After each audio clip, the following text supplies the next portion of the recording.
I am about to be as honest as I can with these Atlanta Falcon fans out there, man. Look, I'm sick and I'm tired of y'all every single year making excuses as to why your team is not good. Let's go ahead and count the ways. First, it was Dan Quinn. Dan Quinn wasn't a good enough coach for you all.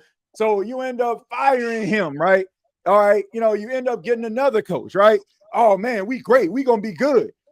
Then we ain't have a running game. Oh, man, we ain't got no running game. You get yourself one of the best young running backs in the game in Bijan Robinson.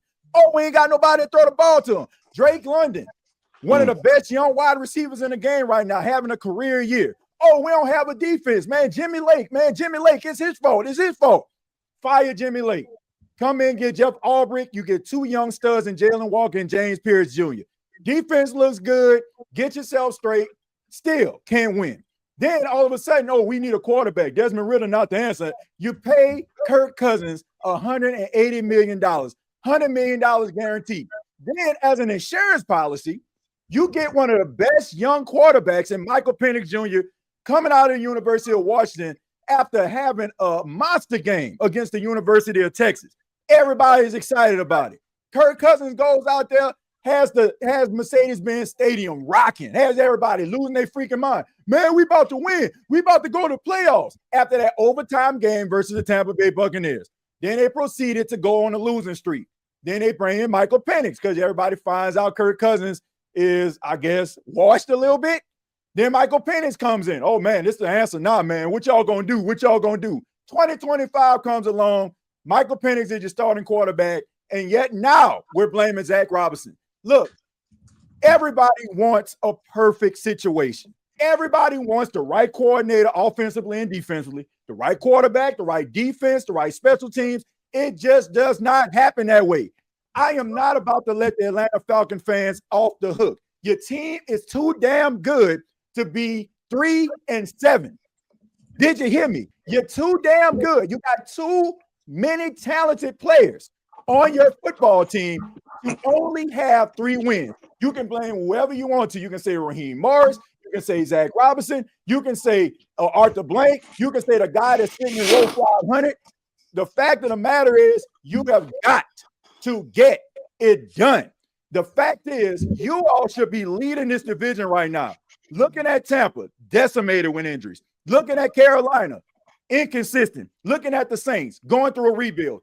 How in the hell are we about to go into a game on Sunday, Saints versus Falcons, and the Saints only has one less win than the best team on paper, roster-wise, in the entire NFC South? It is a disgrace. And Atlanta Falcon fans, y'all ought to be ashamed of yourself for conjoining yourself to this nonsense. Your team is too damn good. Look at your organization and look at them and how they have this team structured. There is no excuse for you all to be in the state that you're in right now. I will not let you off the hook because at the beginning of the season, everybody was unraveling Saints, Carolina, or y'all was beating your chest. Man, I got that swag. Can't match my bag. Ain't that what y'all be saying every single game? Now all of a sudden 3 wins. Now all of a sudden fire everybody. No, everybody want perfect situations. You have got to get it done. Enough of the damn excuses. Get it done or get lost. Plain and simple. So what's the excuse that you hear that's not relevant to the Falcons right now? Well, I heard a lot of excuses in this game from the Atlanta fans that said that if Penix didn't get knocked out, y'all would win this game. But again, we don't know that. But I'm asking TJ this because he's been saying that it's excuse after excuse after excuse. This season, okay, that's fine. Y'all the healthiest team in the South right now. Okay, like so Michael Penix just went down 12 weeks into the season. Y'all the most healthiest team in the league. I tried to warn. What's the common thing in all of this? It's the coaching, right? Wouldn't it be the coaching? That's not an excuse. That's telling you what the fact is, right? Zack Robinson is an absolute problem to this Atlanta Falcons team. You give Kellen Moore. Hold on. No, yes, he was last year, right? Okay, hold on. Yes. Here, I'm gonna circle back to that. But if you give this same, group of guys to a Kellen Moore, what would you say this Falcons offense would be? It would be tops in the NFL. You give it to Josh Grizzard. It's a top 10 offensive team. Zack Robinson does not know how to coach the enigma, the talent that Michael Penix Jr. is. Listen, we can all bang on the Atlanta Falcons and say excuses this, excuses that. Listen, this was a doomed experience from the beginning, right? It's all about coaching. Coaching matters. You have DJ Williams. You know who DJ Williams is. Shout out Grambling State. He was a former quarterback himself. He had who did he have in New Orleans? What did he have to do? He was an offensive understudy to the quarterback coach and a quarterback assistant. And who did he have at quarterback? Derek Carr, a veteran in the NFL. DJ Williams is not about to teach an already NFL-made vet any new nuances to the game. The Falcons brought him in as a quarterback coach. You bring in Zack Robinson, that was with Steve Pizzolo and company and PFF calling and predicting games and outcomes. Then you got TJAY.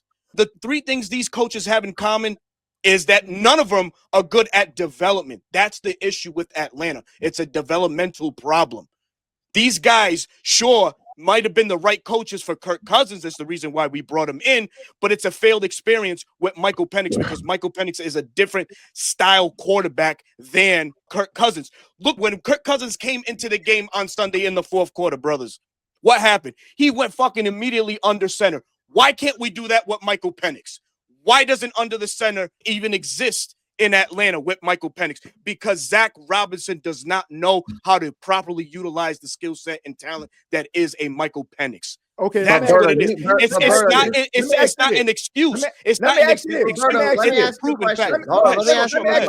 me ask you this. Why weren't we having this conversation at the beginning of the season?